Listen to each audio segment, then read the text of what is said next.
help me to admit people. And Sure. then, Nkati, if you could check on my Facebook Live,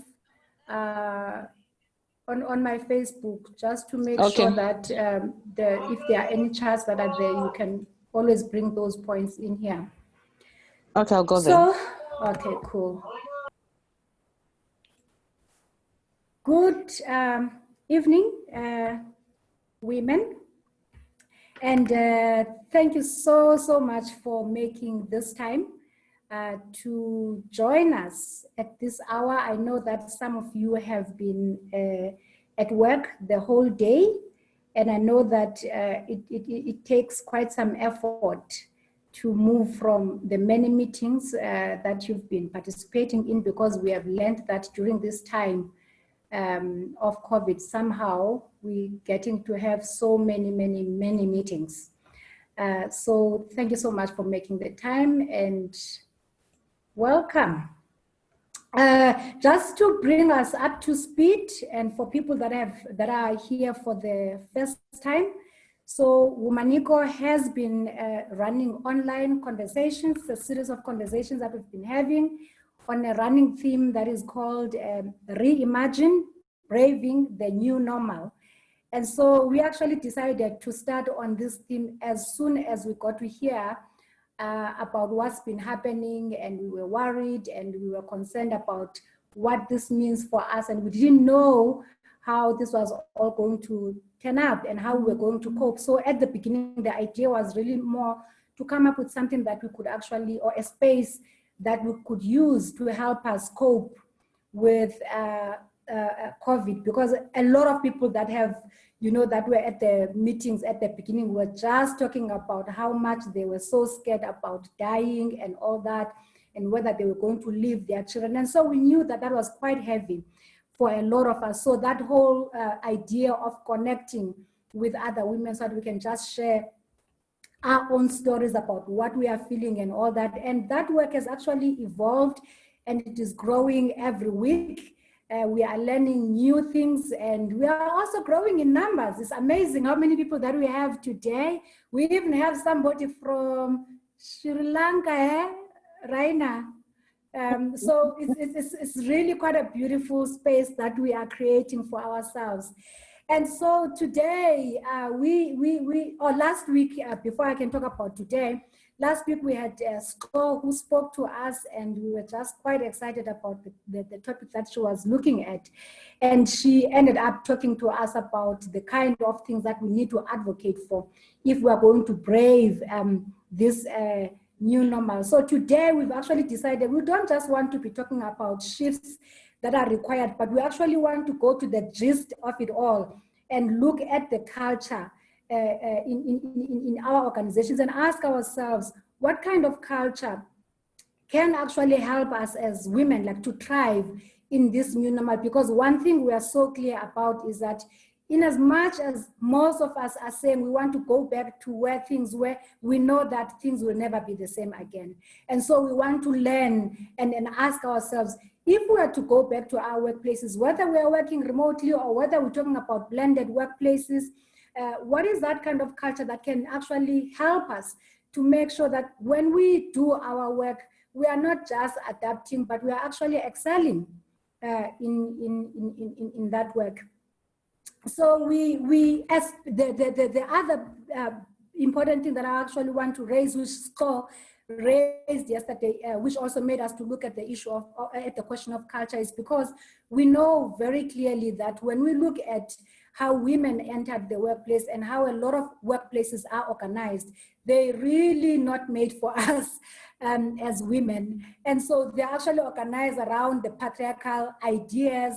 And because of that, there's always this, like, fighting and feeling that we actually not really fit into this space. And so we really want to say, how can we actually shift things around? So we have decided, because myself, Shea, and Ricky, who's not here today, we are not experts in this topic. Let's actually call people that can actually help us unpack the topic better. So we have an HR expert feels so nice because we've been looking for these HR people that are so hard to get. We have Lolo Mini, whom I know when I spoke to the other guest speaker today about her, like handling this topic for us. She said, you know what, there's somebody I know who can actually do this very well for you. And she says, it's Lolo. And I'm like, Lolo who? And I'm like, I know her. So, but anyway, I didn't know this part of Lolo. So let me just read a little bit about who Lolo is so that we know that we are actually in good hands. Lolo says she's a strong woman of faith, a mother, a wife, and a good sibling and friend. The one of being a good sibling, I know it very clearly. I can vouch for that one. And she's she's an experienced human resources professional with over 15 years experience of work. 12 years of this, she's been in senior levels. And then she's also worked in financial services, manufacturing, energy, and also in the NPO sector. And that actually gave me quite a lot of comfort because I've been working in the NGO sector and I have quite a soft spot for the NGO sector. So yeah, she also says as an HR generalist, she is skilled in labor relations, learning and development, talent sourcing, career management, and performance and recognition. So I will not go into the other details that she has said. So that is just to tell you that you are in good hands. And then we also have Namhla Niki, whom I know from university. The one thing I know about her, she was one of those women and one of those Christian women who actually participated in SRC platforms and, spoke on behalf of a lot of us who couldn't actually speak in those platforms. So Namhla is the CEO of, I think I will say it right, Namhla, you'll correct it if I pronounce it wrongly, CEO of Kajino Bua Inc. That's not Xhosa, eh? Kajeno, it should be. And she's also a development economist, an accelerator in Africa, and economic and governance agenda. She's also a leadership coach for female executives. So welcome to Namhla and Lolo, and thank you so much for agreeing to be put on the spot today. So the way we're going to do the conversation today is actually different from the way we've done like the one of last week. So it's gonna be conversational. So you will have to show yourself if you want to speak, but we'll actually talk to them first and then we'll also give you space to talk because we don't like to have formal things in the evenings. Yeah, so before they come in, I want to invite Cher, who will also be co-facilitating this session with me to greet you, and then we can go straight into the questions. Wonderful. Thank you, Thembela. So please mind me, I'm busy manning the lobby and I'm co-facilitating with you. So welcome everyone, both ladies and gentlemen. I see Dumi with us. Dumi is a big supporter of our work at Womaniko. So we're so glad you're here in the background. I think we really need more male feminists in the world, and you definitely one that you definitely one that we love and we keep close. So today, we're really going to dive, like Thembela said, into culture, and we're so glad to have both Namhla and Lolo with us. And I just want to give a quick background. We talk about culture very often, but I don't think we always unpack what culture is. And I wanted to just remind us on how important culture is. So I think for the past few weeks, for those of you who are our followers and have come along this journey with us, we spent a little bit of time just unpacking what are our values. How do we live out those values? So we know what we put value on, where we place value, but then also what is it that we hold dear as values?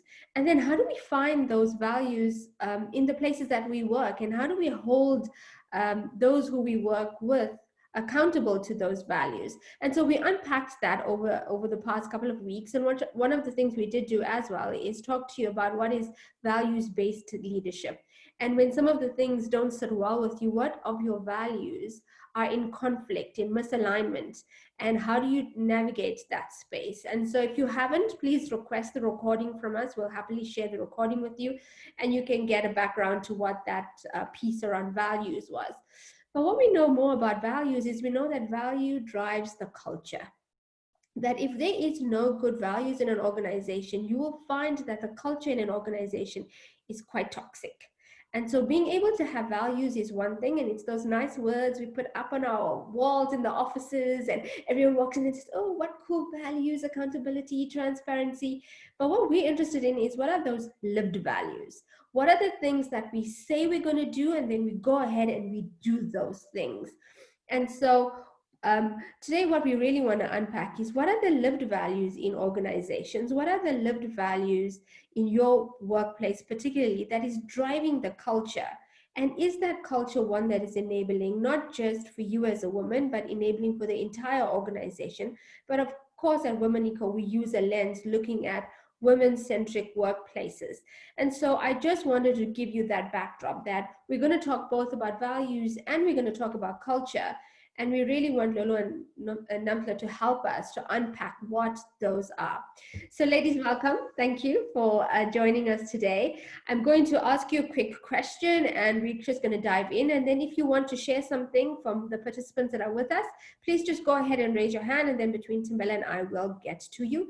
Alternatively, you could just send us a message in the chat and we'll read those, and we can read it out for you if you don't actually want to speak. So I think the first question that's really important for us to dive into is, why do you think, so either of you can take this question, whoever wants to go first, why do you think that culture is an important driver in the workplace for women, not just now during this COVID period and our lockdown period, but generally? Why do you think culture is important to women specifically? And do you think that culture is a big driver for us? Hi, everyone. Thank you for having me. Perhaps let me start by saying, I think we complicate things by hiding behind big definitions. Like we talk about culture, we talk about value. There are values in organizations, and there is culture in organization that is lived. But what exactly is that? From my perspective, that's a way of doing things in a particular organization. That's just like you would have your own culture as an individual. So I think it is very important for organizations to define those cultures, the way that they want things to happen in their organizations, and also the way that they would want their employees to relate to the organization. Hence, it's very important when you joining an organization, you make sure that it's aligned to your values, it's aligned to your culture, so that there isn't, that discord when you're in. So it is quite important the way you see yourself as an organization, and how your employees relate to you as the employer. So it's very important to concern about it and make sure that you define what that is, and it's well communicated and everybody understand. Besides understanding and well communicating it, but it's also very important to live it. So from bottom to top, top to bottom, bottom to top, everybody. So not something that's just up in the walls. We talk about it when we're rolling out a strategy for the year, or when we're disciplining people. That's where you take it out and say, these are our values. We didn't live up to our values. It shouldn't be a punitive measure. It should be a way of doing things in an organization that all employees relate to.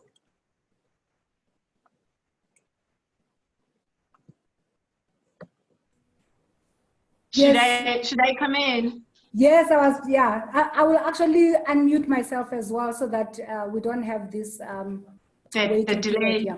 Yes. Okay, greetings everybody that's online, and thank you to the two co-chairs for having us in this. It's such an important discussion. I think where Lolo started in saying, like, let's just simplify things. And for me, I'm not going to use HR speak, but I do speak from the vantage point of someone who's led organizations and who has been also talking to female executives around what cultures are conducive in the workplace. And I would say that for me personally, culture speaks to a couple of questions. One is, do I belong in the environment that I am in? Am I heard in the environment that I am in? Am I in a position, do I feel like I'm in a position where I'm enabled to bring value, both in relation to my skills, but also in relation to other things that relate to value creation that I can bring to the table? I led an organization for almost 10 years where one of the most critical things I was trying to create in that environment was to say, if you are here in this environment, we want to make sure that you feel 100% that you belong here, that you can effect changes that you need to make, that you can create the value you want to see, but also that you can find a way of making sure that this environment is not in conflict with the value that you want to create in your outside life. So that idea of balancing between what it is I bring to the table within my career vis-a-vis what kind of life I'm able to live outside the four walls of my office once I go back to my family, my friends, etc. And the balance of that for me would be the composite of what I believe is work culture. And why is it important? It's important because it is important. I mean, I think the questions I've been highlighting probably speak to the core of why this is important, because if we are going to be spending majority of our time in the workplace, you want to make sure that you are not investing your time, your energy, your being essentially in a workplace that doesn't welcome you, that doesn't receive you. And I think the opportunity for COVID-19 actually is so beautiful because it's allowing all of us to think back and reflect and say, is this the kind of place I want to be in? What changes can I make here? And how do I want to make sure that I adapt my world, even within my office, to make sure that it actually is in congruence with who I want to be? So authenticity then becomes a fairly essential part of defining that value proposition as well. It is actually interesting that you would raise the issue of authenticity, because it's one of those topics that we love at Womanico. For those who don't know, we actually put together at least 3 years ago, a storybook that is called There's More to Us, which was specifically looking at whether women are able to come into their workplaces and be authentic, you know, and actually say, these are the values that I'm bringing as a person. And I also think that I like what Lolo was saying at the beginning, that, you know, when you talk about values, when you look at an organization, many times we actually don't look at what does that organization stand for. And then you go into the organization and you realize that there is a mismatch in terms of the values of that organization and your values as a person. And it actually affects what you do as a person and whether you are gonna be productive in your work. And I know that before we come back to you, I know that Cher would also want to add something on that one, because we just, I mean, that topic just excites us. And by the way, just to say, what was interesting in the book that we put together was that a lot of women that were part of that journey actually told us that actually, when you come to the workplace, forget about your values. It's so, so difficult to actually live out your values in the workplace. That's true. And it's so sad, because I think we thrive when we have a nested value, where the organizational values and our values sit squarely together. You find that you can thrive in that kind of a space. But Namtha, you said something so beautiful that I so loved. You said it should be a place where we belong. And I think so many times as women, we can feel so alienated in the workplace, not just in workplaces that are patriarchal, but sometimes just amongst sisters, right? So you get in there and say like, oh, yay, I go to this new workplace and there's a whole lot of women, only to find really cattish behavior and to find things that sometimes doesn't always encourage us to set each other up to win. And so that's something Tamela and I work really hard to do, to say, how is it as a sister you're helping other sisters find their belonging, find their voice? And I think that was something what you said that just really resonated with me for a moment, is that I want to wake up every day and go to a place where I belong, where I know that I have the ability to make change happen. And I have a seat at the table and my voice matters. And so I just wanted to reiterate how important that is and land those few points. I'm going to give it back to Timbela to take us through the next question. Yes, before I go into the next question, I just want to pick up on something that Ulolo also talked about, around the lived values. That, you know, one of the problems that we tend to find in a lot of organizations is that you can actually find on paper beautiful values about the organization, how it will, what it does, and how much it values women and all that kind of stuff. We even write them on the walls. So as you enter the door of the organization, you can actually see these are our values. But then, you know, the issue becomes when you are in, and then you realize that we actually have beautiful values. I can remember a time when I found myself in an organization that I you know, it's one of those organizations I've always said, I would love to go into this organization.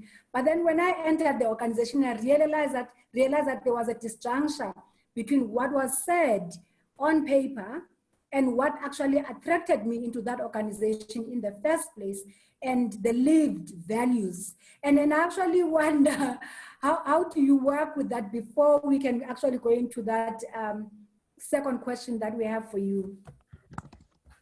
So I think the important, I think the important thing is right at the beginning, as a person who wants to go to work for an organization where you're doing a research, find out what kind of an organization is this, what are the values that they have, and the culture of the organization, whether it's going to be aligned with your own values. And also from the organization's side, there's work that's done in the recruitment process where you're finding out, besides the competencies and whether a person can do the job, it's also very important to look at whether there is an organization fit. We call that organization fit for a reason. While you have all the competencies that we need, you've got the qualification that we need, but would you fit into this organization? That's where you need to actually be very, very, particular when you're choosing somebody to come to work for your organization. But I encourage people before going in to also do their research. I think now there's lots of information out there about organizations. You might even have people working there or know a person who knows a person who works there, just to find out if it is the kind of environment that you'd want to exist. Because once you're inside, it's very, very difficult for an organization to change for one person. Other people probably have made a decision that, you know what, it really doesn't matter, I'll stay because I get paid at the end of the month. Some people, it's aligned with their values, but if you're the lone voice that's not happy because this is not aligned with your values, I think you are as good as, just leave, because I don't see that changing unless it is a group thing where most people are saying, actually, we can work this, we can make sure that we can influence the change of our values as an organization. And in that case then, or you've got a seat on the table, you're a senior manager and you think you can influence managers to actually evaluate the values, the lived values in an organization. But I do think the pre-work is very important before going in. Yeah. Can I just mention an additional thing, and I completely agree with what Laura just said, but it took me until I think possibly my early to mid 30s to make the switch to be intentional about my work environment. And so I'm talking to personal responsibility here, to say that all along as a woman who worked, and I've worked since I was 19, but as a woman who worked, my work really was mainly around responsibility of what I perceived I was meant to do. And so a lot of the times when I was making decisions about what job I'm going to take, what organization I'm going to go into, the kinds of criteria I was using back then are very different from the kind of criteria I'm using now. So back then it would have been, is it an income increase? Is it going to allow for me to live the way I want to live, take care of my children, etc.? And I didn't think about more fundamental things around the core values that I espouse: work-life balance, and morality and ethics, the extent of corruption in that environment, and so on. And so I think the older we get and the more mature we get, the more we realize that we've got to kind of make the switch to an authentic place that kind of says, I'm not going to be looking at the profile of the organization more than I'm going to be leading from what I need as a person. In other words, have I become intentional and quite clear about what I envision to be my most ideal world, as it were? And do I think that this place is congruent with that? And I mentioned that because I think a lot of us still, even now, sort of measure success based on the income, the car, the house, etc., the comfort that you are going to attain from a job. So then you live for 5 years in an environment where everything sucks, but you have a great income. And I think if we were to be intentional and say we take personal responsibility to actually create these worlds that we want to see. So if an environment is offering me a great salary, but everything else sucks, then I can say no thank you to that environment, because I know I'm going to die a slow death there. So that's the first thing. The second thing, very quickly, is you were talking about what happens when on paper the organization looks good, but in reality it doesn't. And for me, and I'm an activist by nature, and I do believe that that's where you have every single right and legitimacy to call to accountability the leadership in an organization. And in that space, we can have a conversation a little later on around what are the strategies. So what does it mean to have an activist career? What does it mean to be an activist inside, from the inside? What does it mean to collaborate in such a way that you can be a change maker, a kingmaker, etc., within an environment, so that you can use your voice, articulate what it is you need? And I think it's an important skill to learn, that oftentimes when women go into the workplace, we're going into a war zone. And I don't want to be dramatic, but we really are going into a war zone. So you've got to go in knowing that there's a big part of that life you're going to spend fixing stuff, because we are fixing it for the next generation, which means you've got to position yourself in such a way that you can actually pull the strings you need to pull in order to see the changes you want to see. Wow. The second part of what you're talking about, Namhla, we will definitely go back into, I think, later in the conversation today. But I also like what you are raising around leading from what you need. And again, this is one of the things, like as you say, that we don't tend to do. So sometimes life becomes just about money, when in actual fact, there are more important things in life than just receiving money. It always saddens me when you get to hear about people who are earning well, but then when you look at the quality of their lives, you realize that these people are really not happy. And it's because, again, of that incongruence between what is within them, and that is just waiting to come out and emerge, that is just being squashed by the environment in which they are working in. And I don't want to, I know we can just talk about this forever, but I want us to move into the next question, which goes into what you're talking about in terms of being intentional about the kind of world that you want to see. And I just want to ask a question. Perhaps you could start on that question, Namhla, since you have already talked about it. So if you think about women and the workplace where we are right now during the lockdown, and then also as we think about post-COVID, what would you say for you is the ideal workplace for women? I mean, what is that? What does that look like for you? Yeah, and I can see that we've got a lot of charts on the side. So perhaps, Cher, you could look at that and see how we can bring that after they've responded. Sure. Right. So an ideal workplace for women, for me, and I mean, I was thinking about this question, and I thought it would be so fantastic that we get to a point where we have platforms to create these work environments. Like, so co-creation for me is so important.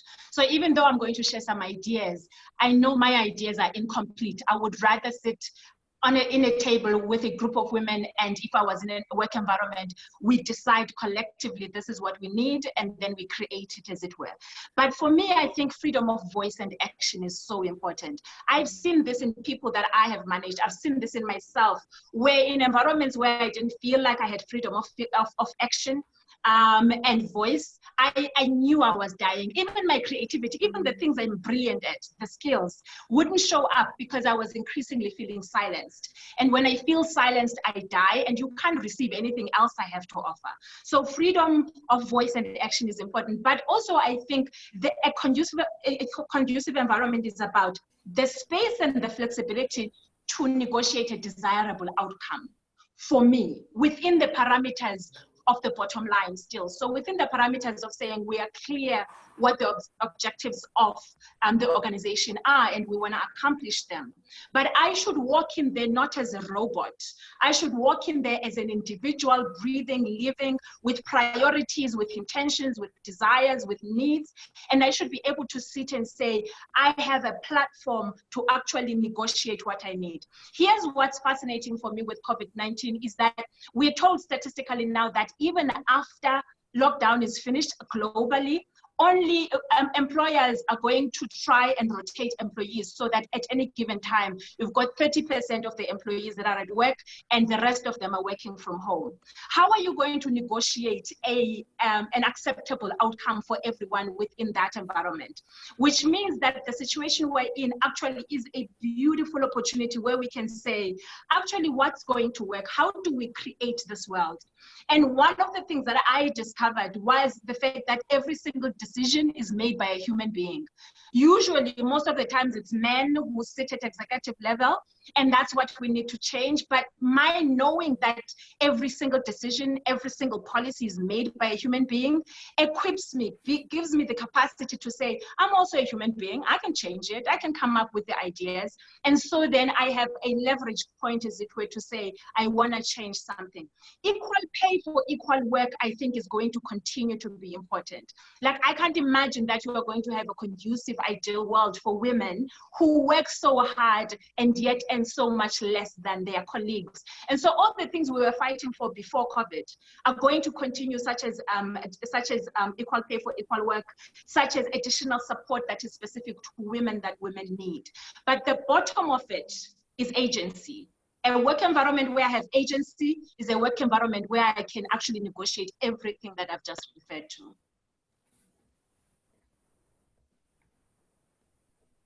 Lola, do you want to come in? That is so interesting. Yeah, so I think I'm going to come in from the perspective of COVID currently and post-COVID. That the reality of this, I'm not an activist, I'm more a realistic kind of person because I live in these environments. I know how things operate in a corporate environment. I know how it operates in the boardroom. So I'm more realistic about some of these things. While I like the activism and I do think it needs to be out there and be alive. So my approach and some of the things that I would advise employers at this point is most people with COVID that's currently happening and the way we're doing things right now has given lots of people time to reflect. That's the first point. Because they've taken time to reflect, there's so many things that are going to change from their perspective.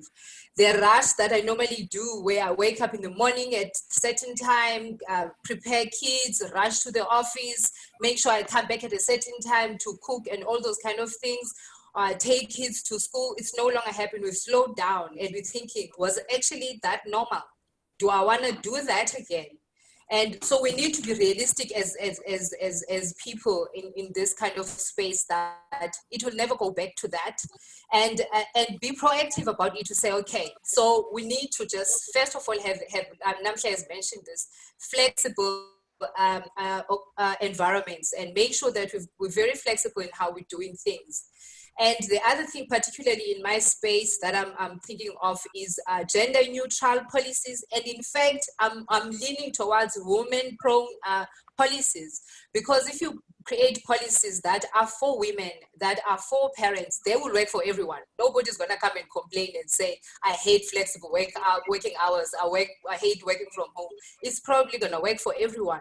So that's going to be the approach that we're taking to just make sure that there is that space. And one other thing that Namhla has mentioned that I think is very, very important, and I think is taken for granted in most cases, and I'm very happy to say in the environment that I'm in, it is currently happening, and I'm learning through that process, especially coming from a corporate environment where these kind of things were not done. It's something you talk about in the corner.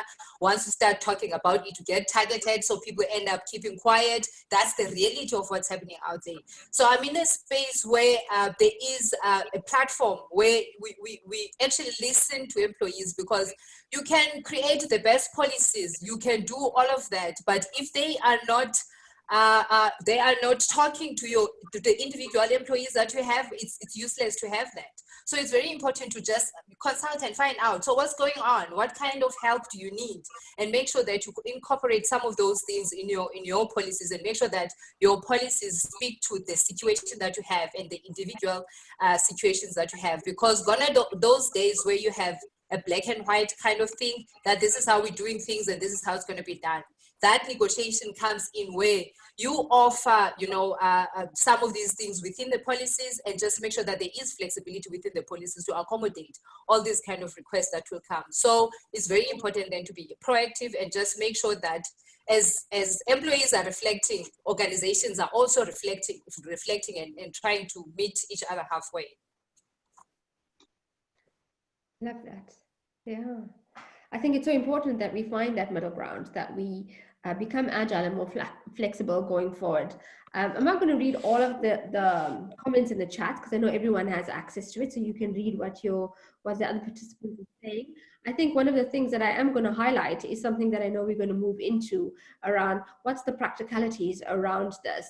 And I think one of the things that came up is a lot of people are loving the fact that we take responsibility for us.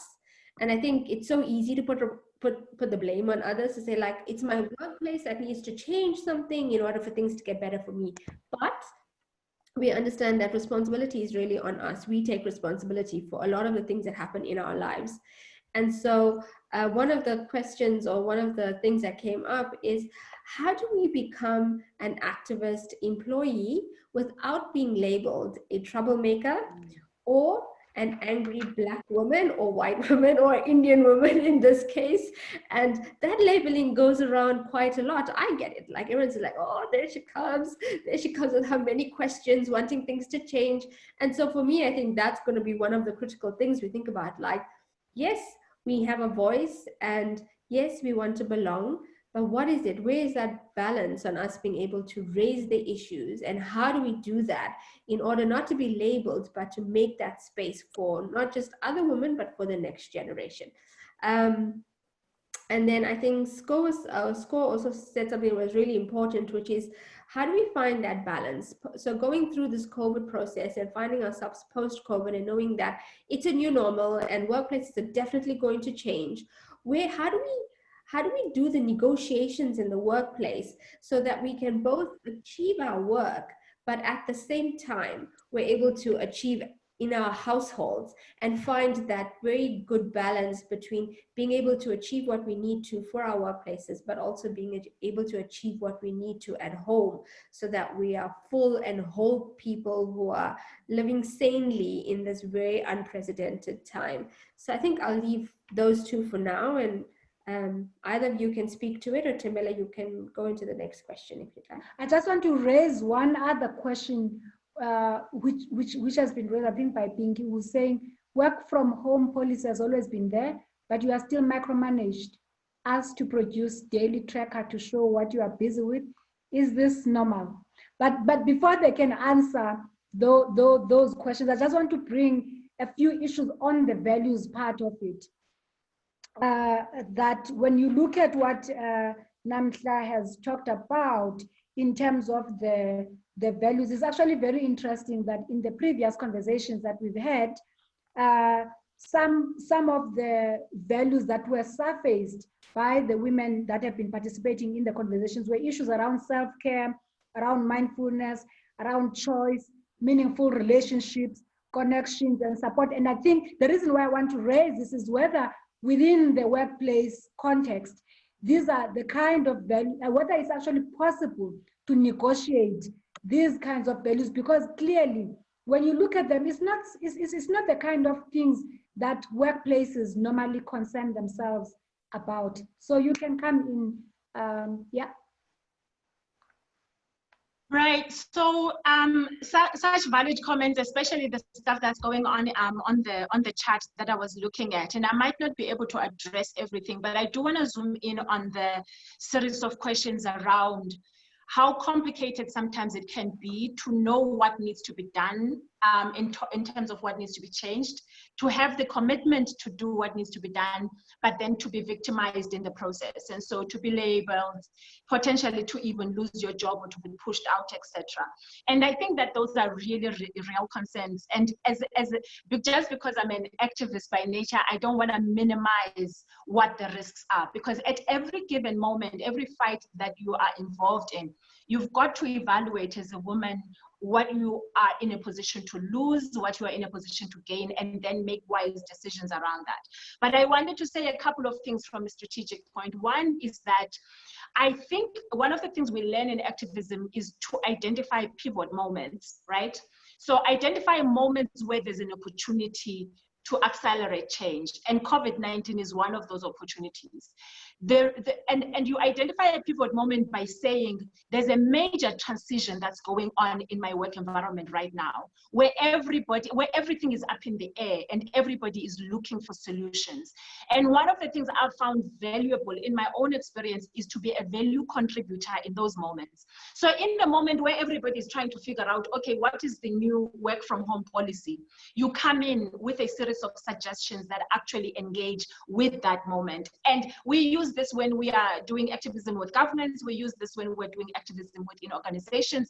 It works fantastically well that you are coming at an opportune time to be the solution that people are looking for. Other opportune times may be you are changing your executive team. So a new CEO is coming in and he's looking for ideas, he's looking for brilliant minds. And so that's one way. Another way that I've found valuable is to have sponsors within an organization. Now, I know everybody talks about sponsors all the time, but I love the idea of thinking about the unusual suspects that are likely to be on your side in every given thing that you are doing. So if there's a particular agenda that you've got, you are going to have your power map or your assessment around who might be on your side. And one of the mistakes I used to make personally was to think people who looked like me would be the ones that are on my side, until I learned that actually even people who don't look like me might actually understand what I'm fighting for. And suddenly I'm no longer fighting as an individual, but I'm fighting as part of a group, as it were. So I would say, particularly in the corporate environment, to fight as an individual is a very, very tricky thing. And it's really important to think about, where is my support? What does the system allow me to do? And then what can I do outside the system?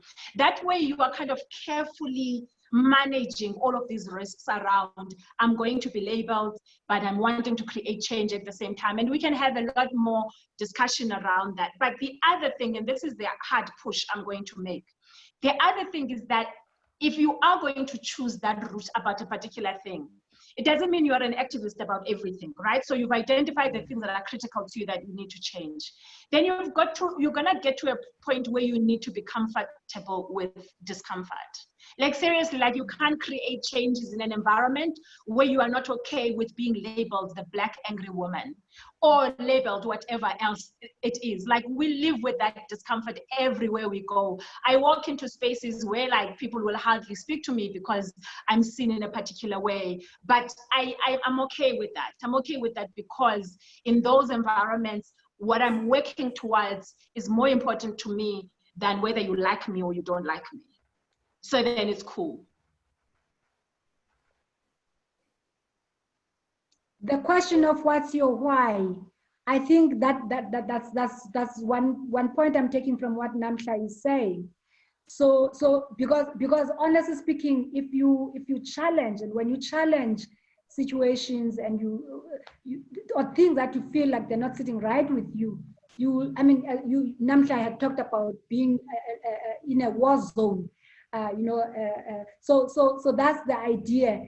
But if you are clear about why am I raising these issues, it doesn't matter how people are treating me. Not that it will not feel painful, because it will. It's never a nice thing, when people are pushing back and you thought you had a great idea to transform the organization and all that. But that's why I think is one thing that actually pushes us. I remember being in 2 organizations where I think in the first organizations, I kept on pushing the boundaries, and I got to a point where I actually felt so uncomfortable because I was feeling there is so much that is going on that is not right in this organization, and I just couldn't keep my mouth shut. And there are times where I actually felt, you know, I don't want to start a fight, because the idea was not about fighting. It was about standing for justice and what I believed in. But I would toil over this thing. Should I speak? Should I not speak? And yet I know if I don't speak, I'm the one who's not going to sleep. And when I speak, I know that there's going to be, I mean, the relationship might actually be affected between myself and the management. So anyway, that was quite nice. Lolo, anything that you want to raise before we move on maybe to share and other questions? I think Namsha mentioned a very important part in terms of starting the conversations and making sure that people are brave. The most practical way of doing things like this, and where I've seen it successful, is where employees will share their stories with managers, right?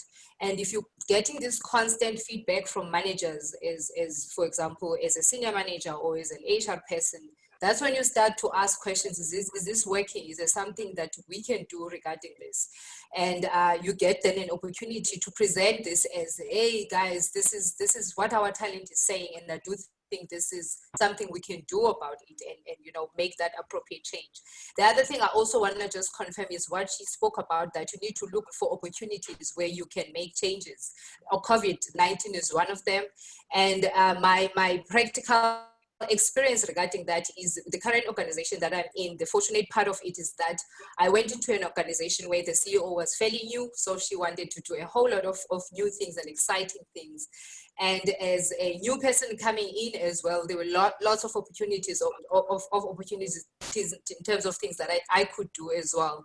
So that presented, you know, these kind of opportunities to look at how things are done and whether, you know, you can adjust and review some of the things that you're doing and do it in a more appropriate and flexible way. Yeah. Okay. Cheryl? I did love that point of looking for those opportune moments, for looking for those areas where you can influence and bring things in. And I think sometimes it's just a matter of awareness. If you're solutions driven in your mindset, then you're looking for those moments of pivot where you can bring a solution in, where you can influence a change. And so I think for both of you landing that's really, really important. Thembela, I don't know if I can maybe just share a few other things. Maybe I'm just going to hand it over to Kateko, who can maybe just give us some input on what's happening on Facebook. I do know that there might be questions coming on Facebook. Anything, Kateko? No questions yet on Facebook. I'll just let you know as and when they come. I'll let you. Great. So I did have one question that came through to me, and I think maybe as we're talking about this activism in the workplace, I think it becomes really important. So Nathalie, you said something. You said a lot of women, when we go to work, we go to war. And sometimes I think it's something we don't consciously know, but maybe something we know subconsciously, that we're going to war. And I was just wondering, and this is open to everyone in the chat, is that an awareness we all have, that we're going in and we're going in fight mode? Is that the mindset we're going in, and is that the language we're kind of using? And if so, is that maybe why we get pushback and get called the angry Black woman? Or is it that we know that there's the awareness at the back of our mind that when we go into these workplaces, we know we're going to have to fight for equal pay, we're going to have to fight for equal rights, and so we go guns a-blazing because of that? I think I'm just really curious, together with the person who sent me that message. So anyone shout. So let me explain that a little bit more, and then I do want to come back to the series of questions around working from home and what this COVID-19 is forcing us to do as well, because I think that's an important question for now and the future. But coming back to the war zone thing, so let me explain what I meant. You can look at that statement from two perspectives. One perspective is, as soon as I walk into my work environment, I intentionally, or I intend that my defenses are up, I'm angry, I've got my frown on, I am the no-nonsense type of person, etc., etc. That is a lose-lose situation, and that's not what I'm talking about. What I am talking about is that as women, statistically and experientially, we know that workplaces were created by men for men. And so you know you are walking into an environment of adaptation, right? Where generally the majority of things are the kinds of things that you're gonna have to adapt to, change, come to accept, and if you are like me, figure out what it is you need to change. And you can be conscious of that without being conflictual, if that makes sense, like without taking the posture that I'm going to fight with everyone, because you are aware of the reality of the world that you are operating in, and you've positioned yourself in such a way that you are not shocked every time something sits uncomfortably with you. Because otherwise, if you don't create that awareness inside you, what happens is that you get hurt, you get shocked, you cry in the toilet, etc., etc. And you kind of want to move away from that to say, I know this is an environment that is not necessarily, that was not originally created for me, but I take enough ownership and agency to know that there are things that I can change here. But I want to position myself as an activator rather than a victim. And so that's kind of like the approach, and I'm hoping that the distinctiveness of what I'm talking about is clear from the warmonger, in other words, the person that comes in with guns blazing and wanting to fight with everyone, to a strategic position that says, I know there's work to be done here. I'm positioning myself as one of those workers, but at the same time, I realize that this is not a natural space for me. But coming to the COVID situation, the lockdown and the post-lockdown, there are a couple of things for me that I wanted to raise for the platform that really concern me. Concern me both in relation to how companies are adapting to the situation. So some of the stuff that I've heard and read so far says employees are worried about making sure that they can micromanage their employees to produce value, as it were. And so they are counting hours, they are doing tracking systems like was mentioned in the chat, etc., etc. And I think one of the core policies that needs to come in place is this idea of shifting from counting the cows to looking at results and outcomes. So how do you negotiate a package for yourself with your employee that's not looking at necessarily how many hours you are being surveilled, about how many hours you are sitting in your computer? There was an article that was talking about their employers that are actually looking at how many keystrokes you are typing in your computer to see how long you are spending on your computer. And I think that's rubbish. I think that we kind of need to proactively say, we can shift, okay? Like somebody created this idea of a quantitative approach to results, but we can shift from that to a qualitative approach to results that says, I'm more concerned that you meet your milestones. I'm more concerned that you are producing value while you sit at home. What does that look like? But for me, where the weakness might be is that we want to make sure that we're not saying to employers, fix this for us, but rather we're saying, here's a proposal around how we can go around these things, because they don't know as well, they're figuring it out. And so I think it's important that we co-create those solutions. We proactively present those solutions. Some of the things we're hearing are that there is going to be an excess burden on Black women who are likely to be more retrenched than anyone else in the workforce. That's a real concern. So as people are being laid off in your company, is it more likely that it's going to be Black women that are laid off? Statistically, that's what it's looking like. And those are the kinds of things that we need to foresee. And those are the kind of things that we need to circumvent, as it were. Can I just ask perhaps Lolo to come into that? Because I think Namsha, you're raising very important questions in terms of the shifts that we want to see. Of course, those are shifts that need to be seen in practice or like within the culture of the organization. And there's also this need to align these shifts to policy. And I think for me, especially to you, Lolo, as an HR person, is where do you start? Like if you are a woman and whether you are a single woman or a number of women who are actually feeling that things are not working well for you in this organization, or even like as we've been talking about remote working and the fact that it is not an easy thing. And both of you have been talking about being proactive. And one of the things that we've heard in the past is that it is very difficult for women to even know where to begin in terms of negotiating those shifts. In fact, in one of the conversations we had, one person who was in the discussion even called HR as cold-blooded animals. I'm so sorry to raise it, but it's been coming up a number of times. So like for you as a woman who's sitting there and who knows that I've been asked to be working remotely, but this thing is just not working. On the other hand, as Namhla is saying, you are scared because you're not sure if your job is secured. Where do you even begin?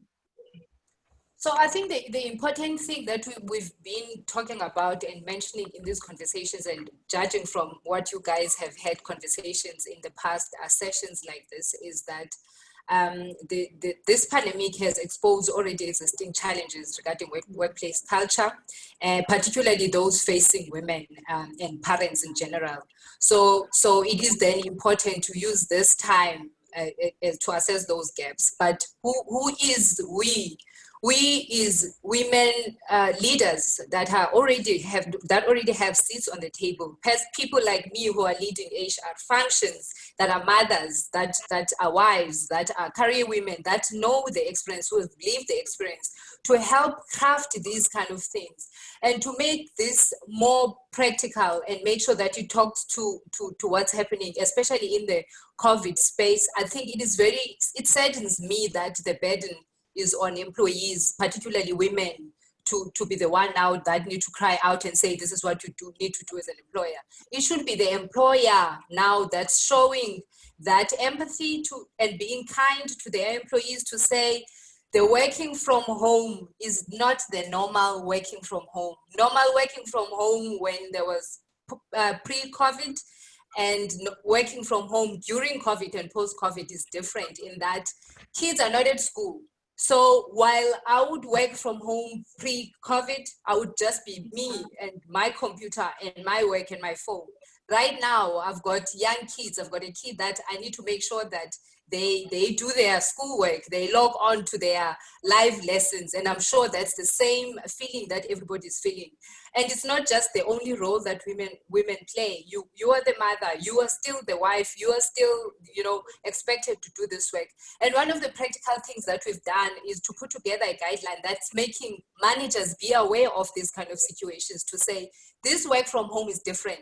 You're not going to get the 100% that you used to get when people were not in this kind of state. Never mind the fact that the COVID has provided an added anxiety. You're not normal. I'm anxious as I'm sitting here and I'm thinking, I wonder what the statistics is going to be. That's an added burden to somebody who's already feeling the pain. So it's very important then to provide that guidance, to say, managers, lower your expectations. We are in this together. What are the core? Define what are the core things that you are unnegotiable during this time that you want to make sure that are done, and then help the organization look for resources to say, in our case, for example, there are people that by nature of their jobs, the fact that they're not in the office, they're not doing much. So how do we then spread resources to make sure that we help with the core, so that the heavy lifting is not felt only by those people who are able to work from home?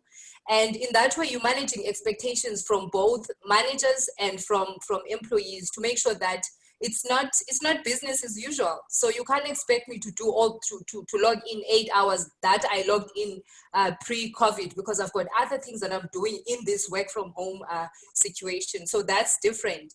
And also just to provide general things where you're providing employees with, empower them, give them a platform to talk about, this is not working for me, this is working for me, the availability in terms of meetings, and also avoiding having whole day meetings with people. People have other things that they are doing. Those kind of things can't happen. So the practical guidelines that you provide managers to manage their expectations, to make sure that they also keep their ear on the ground, where they are actually keeping in touch with their employees, not just to find out whether you've done my work, have you done everything that I've asked you, to ask, how are you? Is there anything that I can do to help you?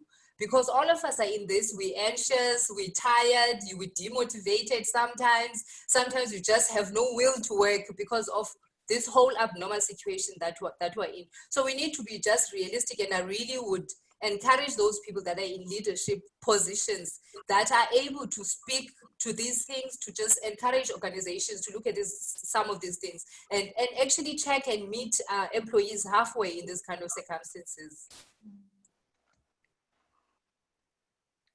My worry is what happens if the employer, for instance, I think Namhla was talking about the fact that a lot of decision makers in a lot of organizations are men. Cheryl was talking, for instance, the other day when we had a conversation, not about her organization, about where you find that the directors don't even have a clue what's going on, because from like their experiences are so different from the experiences of women. And I think for me the question then becomes like, if the organization just is culture, it is not women centric, you know, how do you deal with that kind of a situation? Before you answer that question, I think we also want to bring in questions from the floor, so people can actually show by hand who want to say something. Cher, can you just lead this a little bit whilst I'm looking at the poll? Yeah, go for it. So is there anyone who has the hand up who wants to say something? I can't see any hands up at the moment.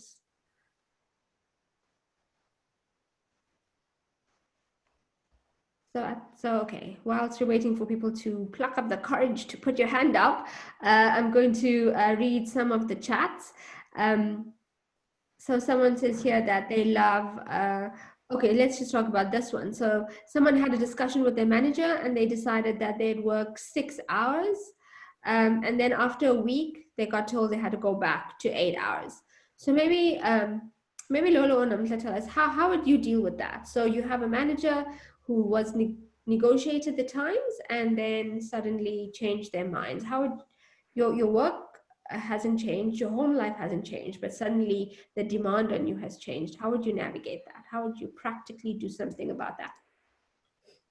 So I feel like the only offer that I can come up with is punch that manager, but I think with social distancing, so you're not going to be able to do that. But I think being brave is very important in this. And I know we're talking about organizations in general that are like this, but I do think changing your small corner where you are, where you're vulnerable to your manager to say, I know you're saying you believe that if I work 8 hours when I'm working from home, I will be, you know, according to you, performing, you know, the way that you want me to. Actually, I'm able to do this in less than that time. Let me paint a picture to you, my manager, of how my work life is. I've got 3 kids. The one is 2. Then another one is 7 and another one is 12. The 7-year-old and the 12-year-old actually have to attend live lessons. This is what I have to do on a day-to-day basis with this work from home. And just share your story from the perspective of, this is my life. This is what's really happening right now. And it is not my doing. I didn't choose to have a lockdown and have my kids with me at home. I didn't choose to have to educate my kids and have to work from home. All these things are the things that I'm navigating. I do think we need to just be open and be transparent and say, the expectations then that you have that I will work 8 hours when I have to do these other things, I am unable to do. So can we now talk about what is realistic? What are some of the things that I can do? Which is what I was talking to, that let's talk about core. Let's talk about the non-negotiable. You can't tell me everything is non-negotiable. There should be those things that you say, okay, you've got 8 things on the list. The first 3, definitely you have to do. And I understand you'll do them in buckets where you're able to work from 8 to 9. And then you stop and look at your kids and make sure that something happens there with them. And then come back at 12 and finish up whatever it is. Go back to your kids, prepare lunch, then come back at 3. as long as all those three things that we've agreed, and then we can move the rest of the list to the next day. But I do think we need to be very practical, but we need to share and be vulnerable. I don't know what else one can do, because you're already in that situation and this person is saying 8 hours. It's impossible. Be realistic and be honest that it's not going to happen. It is just not going to happen, because I've got other responsibilities that I need to do. I do think managers are also people, and I think it is very important, therefore, to approach it with that vulnerability perspective rather than fighting. To say, actually, I just can't. It's not that I don't want to. I can't because of these reasons.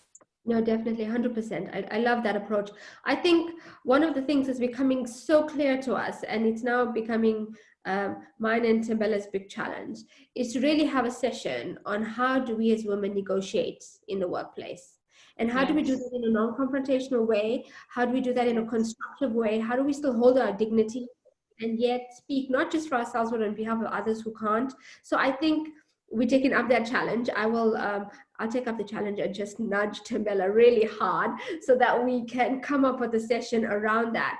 But I think it's so critical that we learn negotiation. I think even when you are the sole breadwinner, which is the case for a lot of women, you feel like you have to say, if I do this and I get victimized and I lose my job, then what happens?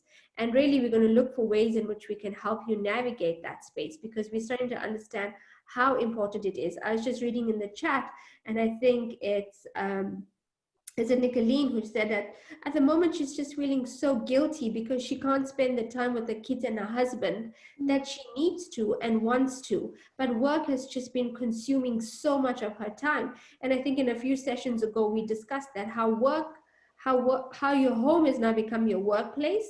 It's also become the school. It's also become like a whole lot of other things at the same time. And how do you now learn to draw the boundaries so that you can operate in all those different spaces and still be able to do all of it well? And so we'll definitely take that conversation up. Nemhla, did you want to say something? And I'm just seeing the response. Sorry, I'm just trying to get to the chat. Where I think it's Bongiwe who's saying, I did that. I did share from a personal experience. I did share from a calm place, and I was still told that chores and children should be outside working hours. And and I'm also avoiding to go the route that Lolo was talking about, just punch them in the face and say, for me, I think just even imagining the idea that we're talking about, like that didactic thing around how many hours I'm working as opposed to what I'm producing, I think is very difficult. And I wonder whether there's a corporate way that we can start working towards getting workplaces to understand how to truly evaluate value, because value is not in the number of hours. I don't even know how they are going to monitor how many hours you're sitting in front of your computer without doing illegal things like surveilling you and messing up with your rights, as it were. And so maybe one of the things that could be part of the conversation in the future with the platform would be guidelines around how do we shift from a quantitative understanding of what value is to a qualitative one? In other words, how do you measure results in a way that's meaningful, which goes beyond the counting of the hours and so on?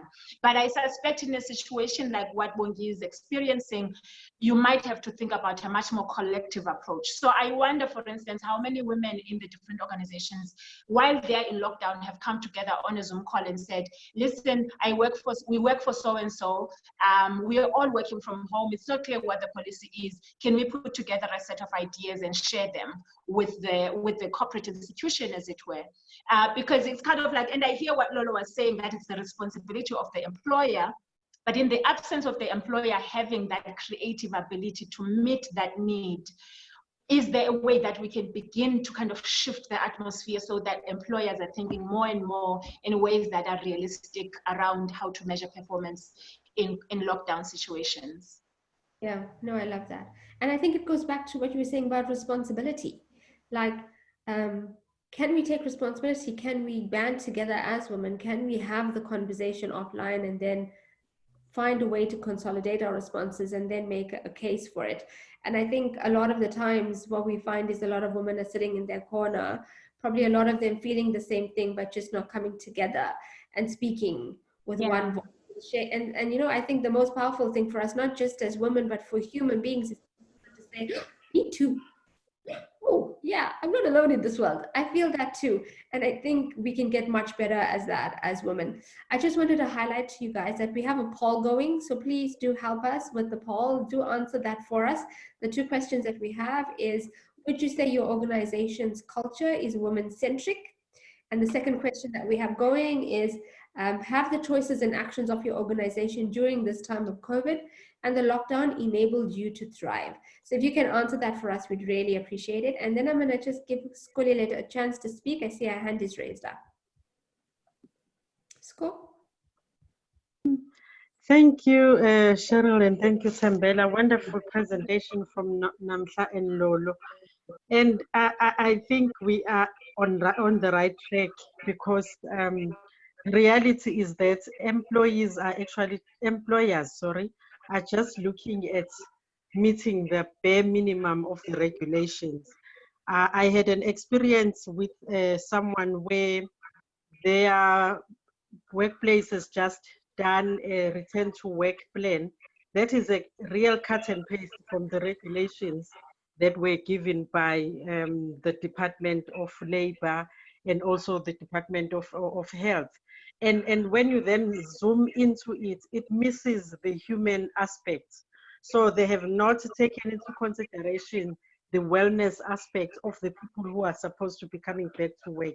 They have not even taken into consideration the change of HR policies and practices that will now then be aligned to the return of people beyond the lockdown, because the work that we left on the 20-something of March is not the workplace that we are now going to find as we are slowly returning to work.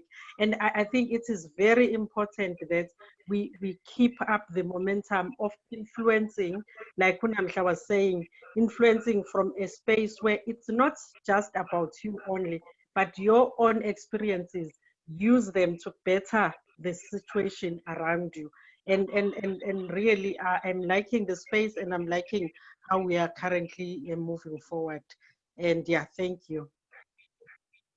Just to touch on something that you've touched there, Sito, is the flexibility and adaptability of companies, where just because there's basic conditions of employment or labor law, it doesn't mean you have to do those things just to the T. As an organization, you actually have to do better than the legislation. In that way, you're showing how much you care for your employees. And when I'm reading some of the things that are written here, it actually really saddens me, some of the conversations that are happening between employees and managers, when you're like bearing your soul and being vulnerable, talking about your experiences and trying to find, you know, a midway to understand one another. It's actually very sad. And I understand now the comment that was made by somebody that HR is cold-blooded, because I wonder, is there an HR department in that organization? Because when somebody comes to talk to me in confidence, hey, this is the experience we're having, and actually I'm not the only one. Is there anything that I can do? The least thing you can do is, I'll think it, let me see what I can do, rather than saying, you know what, the policy is the policy. Look at 1.1, that's how it is. Go work 8 hours, that's what your contract says. It has to be more than that. So it really saddens me. But the activist will probably ask, help us in terms of how do we as HR people make sure that we use our jobs to do exactly what we're supposed to be doing, rather than focusing on labor relations and basic conditions of employment. The question I have before Cher comes in is whether there is work to be done with HR, Lolo, because we keep on talking amongst ourselves as women, and I think for me the question is what is the kind of work that might need to be done with HR? Where do we find them? Or beyond the individual organizations, what are the other platforms where these kinds of conversations and feedback can actually go into? because really right now we are finding ourselves faced with similar problems from different organizations, problems that are beyond the individual women or the individual organizations. And I'm not sure, perhaps Namhla, you could also come in there because you've also been working beyond, I mean, in an African setup.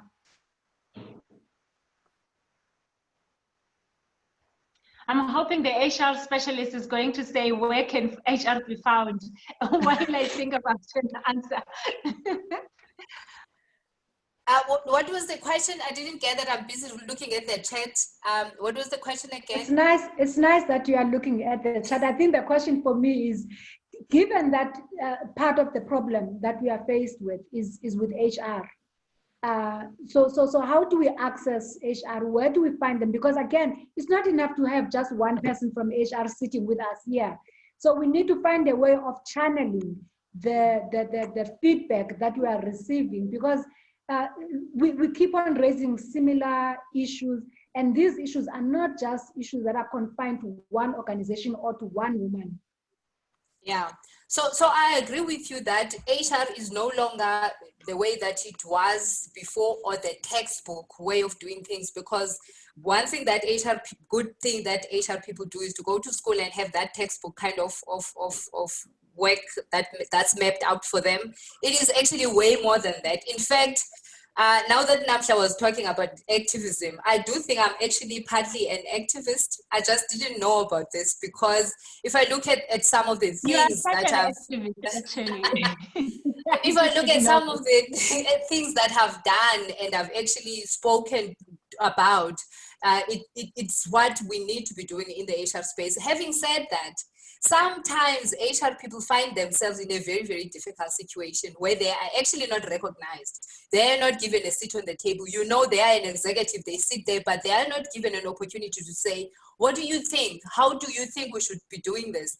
And they end up giving up. They just, go with whatever it is that's done, because they're not giving an opportunity to do that, or they are blocked from doing those kind of things. So it is very important then for the leadership in organizations to recognize the work that the value that HR has in order for them to be able to influence in these particular instances. You may find that the HR people are actually so frustrated in their spaces because they are trying to do these things, but it's very difficult. They are blocked, nobody listens to them. But I mean, that's not necessarily an excuse. Perhaps we need to build a platform as HR people in terms of how do we break this thing that's happening now, to make sure that we listen to, in order for us to be this. In fact, we should be spokespeople for employees. They should be coming to us, and we should be going to the leadership. That's how it's supposed to be happening. We should be the ones that are talking on behalf of the employees, and having that open door policy to be able to negotiate on behalf. In that way, actually, you're changing the whole way of doing things, where people need to have unions and all those kind of things, where they know they've got a spokesperson in the HR person. So it is a very difficult one, and I fully understand where the frustration where people are coming from. Thanks, Lolo. Yeah, that is definitely something we're picking up. Probably something else I should nudge Thembela hardly about. So one of the things we spoke about earlier today was definitely about that. We spoke about how important it is for us to help HR professionals to start to understand that they play such a pivotal role, that they might be an executive, but at the same time, it's their responsibility to represent human resources and talent really well, and that they sometimes are the voice at the table for those, for the talent in an organization or a company. And how are they listening? Are they listening well? And are they raising those issues well? So that's something we'll also look at. How do we work with HR professionals to better support women, especially in the workplace? So I thought what we could quickly do, while I can see Lolo and Namhla busy looking at the chats for anything else we want to raise, but from the polls, and thank you for the 25 of you that have responded to the poll. I think the glaring thing for us to note here is that 60% of you have said that your organizational culture is not woman-centric. And I don't think that this is different from what generally is we're finding in globally, is the trend globally. So definitely we have our work cut out for us. I think that there's more work for us to do around this. And then the second question we asked, 48% of you said that your organization was not equipped during this lockdown to help you to thrive at work. And so we're glad that we can bring you these sessions. We're also glad that you can give us this data so that it can also help us think about how are we going to help organizations and companies become more relevant and become more reactive, and maybe even more proactive to the staff that they work with. I'm going to hand over to Tembela, or maybe let me just bring Kateko in to just check. Is there anything happening on Facebook that we should be aware of, Kateko? No, the people are just saying the conversation is powerful, it's inspirational, they're loving it, and so far no question, but just that it's a very helpful and powerful conversation going on. Wonderful. That is awesome Okay. feedback. Can I come in on something that's coming up in the chat around what are the issues that one needs to negotiate around the lockdown? I think the example that was being made is around the rotation and workload division. And I would say that if you are experiencing this, you probably need to, Lolo might have a few other things to add, but you probably need to think around 3 or 4, maybe 4 or 5 different categories of issues. One is a win-win way of defining what productivity looks like. So you have to redefine what your milestones are, key performance areas, so that you are on the same page around what productivity looks like. But also attached to that is have a conversation around what accountability looks like. So your accountability as well as your line manager's accountability, so that again, that is a win-win. And then I think a lot of things, one of the areas that most people are forgetting is what provisions do you actually need and concessions do you need given that you are working at home now. So think about this. Usually you would be using electricity at work. Usually you would be using internet at work. Usually you would be using provisions at work. One of the ways you can negotiate working from home is to say, now that you are using your own resources, such as electricity and so on, can that be a leverage point to say, well, I'm working from home, I'm using my electricity, but I'll work 6 hours instead of 8 hours. Whatever it is you can find to negotiate around. But I think it's important to be thinking about those things. Internet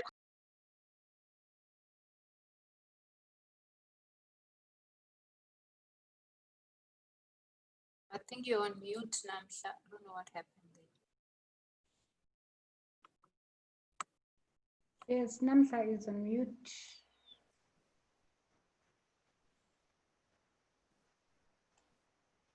Perhaps while she's still on mute, she can always come back. Those kinds of practical.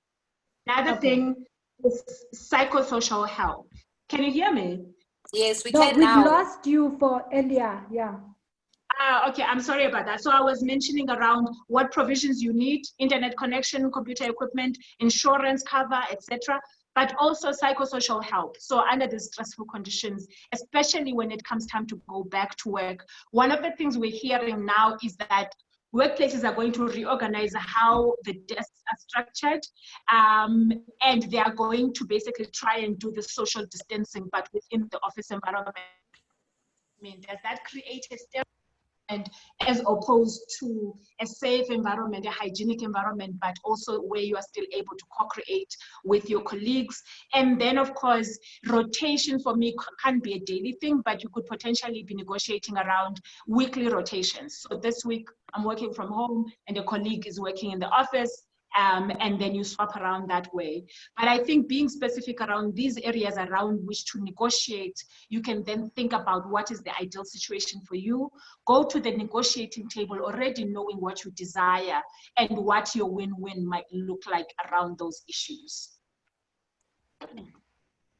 Yeah, the other thing that I was gonna say on the advice in terms of the environment, I think we've heard that even if we go to level 3 or level 2 for that matter, COVID's still gonna be there.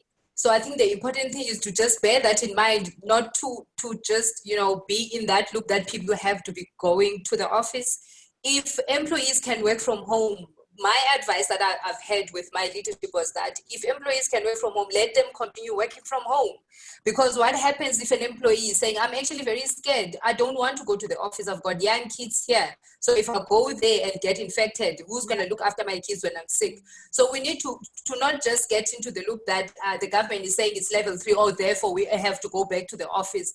Are they, and when we need to do this per function or departmental and discuss with your employees in the departments to say, what would work for us, guys? Do you think all of us need to come to the office? Do you think we can continue working from home? Those who really need to go to the office, do they have to be there for the whole 8 hours, or can they be there to do that specific task they want to do in the office? So there shouldn't be, that's why adaptability is going to be very important. We shouldn't just be, because the government is saying this, all of us now, we're going back to the office. It's not going to change the situation.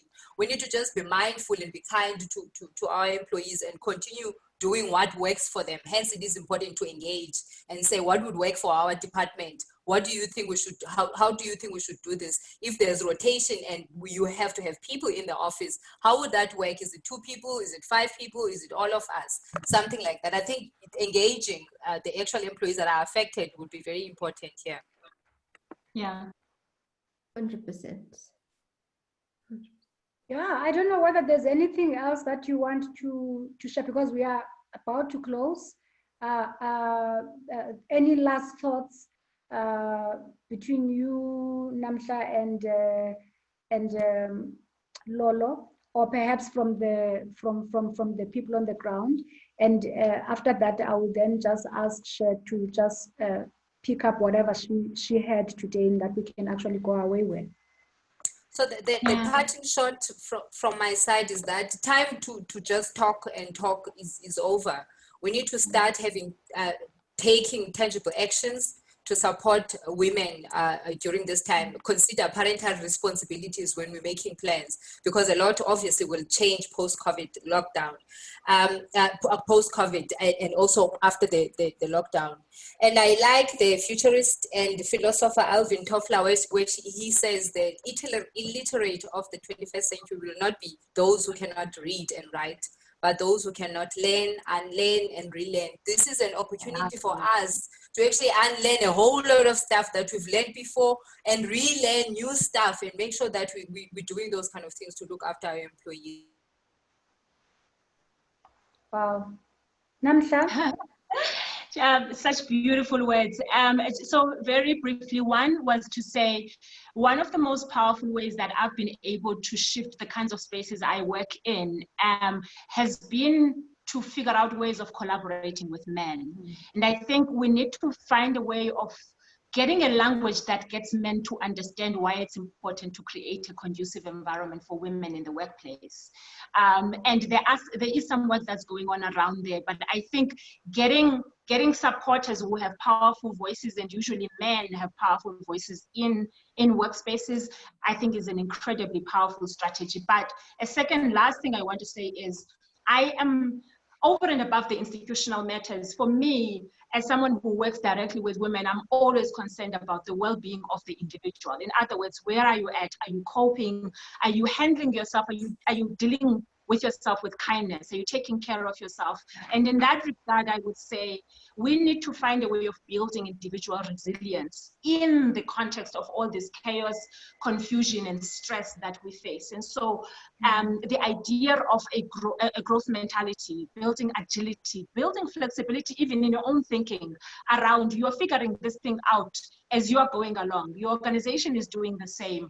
And so kind of like being gentle in your approach in terms of that, embracing your voice, embracing your agency, and no longer hesitating. Lolo talked about the fact that the time for talking is done. We need to act, and I think that we need to be much bolder in embracing that. But also, you are going to have changing needs in the context of COVID, post-COVID.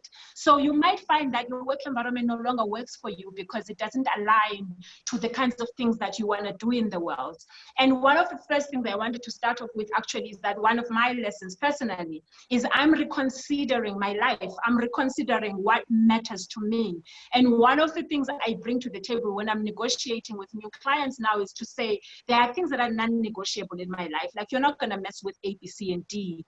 Now, granted, I'm old enough and I have enough of a profile that I can negotiate in that way. But I think at any level, you can think about that. You can think about what is it that you want out of your life, and then move towards a position. It won't happen overnight, but move towards a position where you are in a work environment that validates you, that affirms you. So you might not be there today, but once you've got the consciousness to say that's what you are moving towards, even if it doesn't work in your current environment, you can begin working with God's abundance. You can begin to work around your life so that you can create a world for yourself where you are working in an environment that affirms you, that also is congruent with your value system, as it were. So for me, it's take care of yourself. You are the most important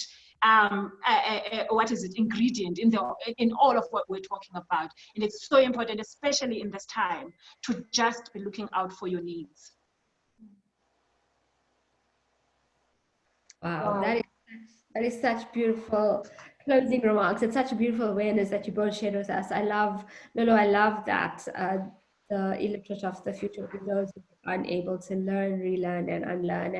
And I think that's definitely something we should think about. And I just want, in closing, I mean, you guys have already kind of closed up and highlighted a lot of what you've spoken about, but I just want us to close this session in terms of thinking about workplace cultures, especially ones that make women thrive, and thinking about values.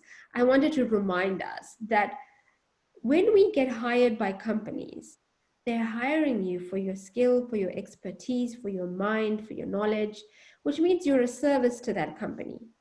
And being a service to that company means that you have to take care of you as a business entity in itself. So being able to negotiate, being able to have clear boundaries, being able to negotiate win-win productivity situations are really critical to all of us. And sometimes we don't wear that cap. We don't remember that they're hiring me for my time, and for my time, I'm actually giving them something of value. The same way when you go to a shop, you give them money, they'll give you bread. It's the same transaction here, except that we just don't see ourselves as clients or customers to the businesses we work for. And so do keep that in mind, keep that front and center, that to keep your business thriving, you need to take care of you, and you are the biggest asset in your business, which is really front and center. So don't forget that.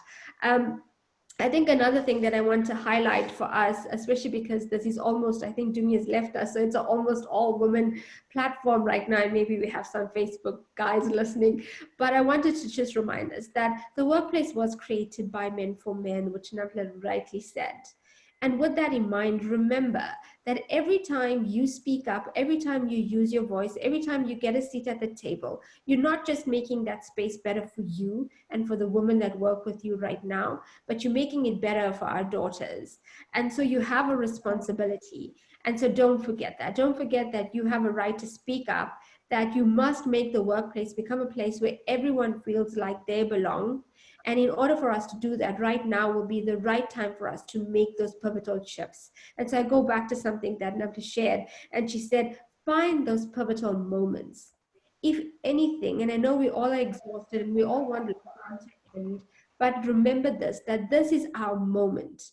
For Thembela and I at Womanico, we have tried to create these platforms for the longest time, and sure, we've gotten movement and some traction, but we haven't gotten as much traction as we did during this time. And so we knew this is our opportune moment. And so this is our challenge to you. What is your opportune moment at your company? Are you looking for it? Are your opportunistic lenses on, and are you looking for chances when you can influence others, inspire others? And then remember that your sponsor in the workplace sometimes will be your male counterparts. And are you bringing them close? Are you raising their awareness? Are you helping them see things through your perspective? Because you will never know, they could be the ones who change that environment for you. With that, I'm going to hand over to Thembela to do the thanks and the closing. Wow. My goodness, what a productive 1.5 hours. Thank you. I have no words to add. The only challenge I want to leave us with is, if there are any amongst us who are actually willing to put some heads together to say, where do we take this conversation in terms of who are the people that we should be speaking to, who are the people who want to I mean, who should be hearing about what we are talking about beyond our individual organizations, perhaps put together a document or whatever. And it would be very nice if you could actually indicate so that we can actually, we do not miss this opportunity to shift things around so that we are able to thrive in the circumstances that we find ourselves in. So thank you so much to Namhla and Lolo. You've actually outdone yourselves. Thank you so much. We really appreciate for all that you have given us today. And then also to you women, and to me who has left us, and those that are on Facebook, that are in watch parties as well, for making this time. You've made this conversation so rich. I cannot wait to sit and look at all what's been happening in the chat room. So please, you have a good evening. Continue inviting others. These sessions are taking place every Thursday at 4:30. I'm sure we will have a follow-up because we didn't even go close to where we had wanted to go today. So there will be a follow-up on this particular conversation. On that note, good night. You can unmute yourself. You can write whatever you want to write on the side. We have a WhatsApp group. If you are not on that WhatsApp group, you can leave your number there and then we'll add you onto that. Thank you everyone for having us. I wish I could see everybody's face and engage face to face. This is incredible. Thank you so much. Thank you for coming. Thank you, ladies. Bye.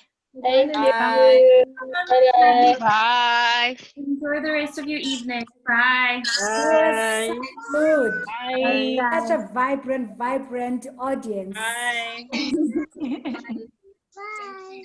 Oh, bye.